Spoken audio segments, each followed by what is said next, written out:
প্রত্যেক ব্যবসায়ীদের উচিত তাদের ব্যবসার মুনাফার একটি অংশ সৎকার জন্য বরাদ্দ রাখা।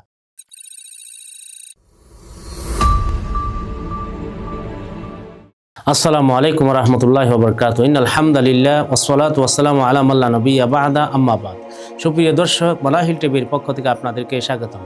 আজকে আমি একটা বিষয় নিয়ে আলোচনা করব, সেটা হলো ব্যবসায়ীদের জন্য রাসূল সাল্লাল্লাহু আলাইহি ওয়াসাল্লামের নির্দেশনা। হাদিসের মধ্যে রয়েছে, ইয়া মাশারাত তুজ্জার ইন্নাশ শাইতানা ওয়াল ইসমা ইয়াহজুরানিল বাই।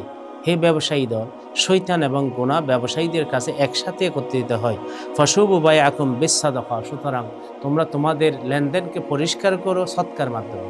অর্থাৎ রাসূল সাল্লাল্লাহু আলাইহি ওয়াসাল্লাম ব্যবসায়ীদের তাদের বেচা কেনার মধ্যে কিছু ত্রুটি থাকতে পারে, কথার মধ্যে ভুল হতে পারে, ওজনে কম হতে পারে, সেই ত্রুটিগুলি যেন আল্লাহ রাব্বুল আলামিন ক্ষমা করে দেয়, সেই জন্য তাদেরকে নফল সৎকার কথা বলেছেন। কারণ নফল সৎকা দিলে সেই কারণে তাদের ব্যবসার মাধ্যমে যে ত্রুটি হয়েছে সেই ত্রুটিগুলি আল্লাহ পাক ক্ষমা করে দিবেন। কেননা আল্লাহ পাক কোরআনে বলেছেন, ইন্নাল হাসানাত ইউযহিবনাস সাইয়্যাত, যে কোনো নেক আমল করলে মানুষের গুনাহ ঝরে যায়। তাহলে সুতরাং এই ব্যবসার ওজনে কম দেওয়া বা ওজনে গড়বড়ি বা কথার মাধ্যমে বিভিন্ন ধরনের অগোছালো কথা বলার কারণে বা মিথ্যার গন্ধ থাকার কারণে সে সমস্ত গুনাহ হয়, সৎকা দিলে আল্লাহ রাব্বুল আলামিন ইন্নাল হাসনাত ইউযহিবনাস সাইয়্যাত হিসাবে তাদের এই গুনাহগুলিকে ক্ষমা করে দেন। তাই প্রত্যেক ব্যবসায়ীদের উচিত তাদের ব্যবসার মুনাফার একটি অংশ সৎকার জন্য বরাদ্দ রাখা।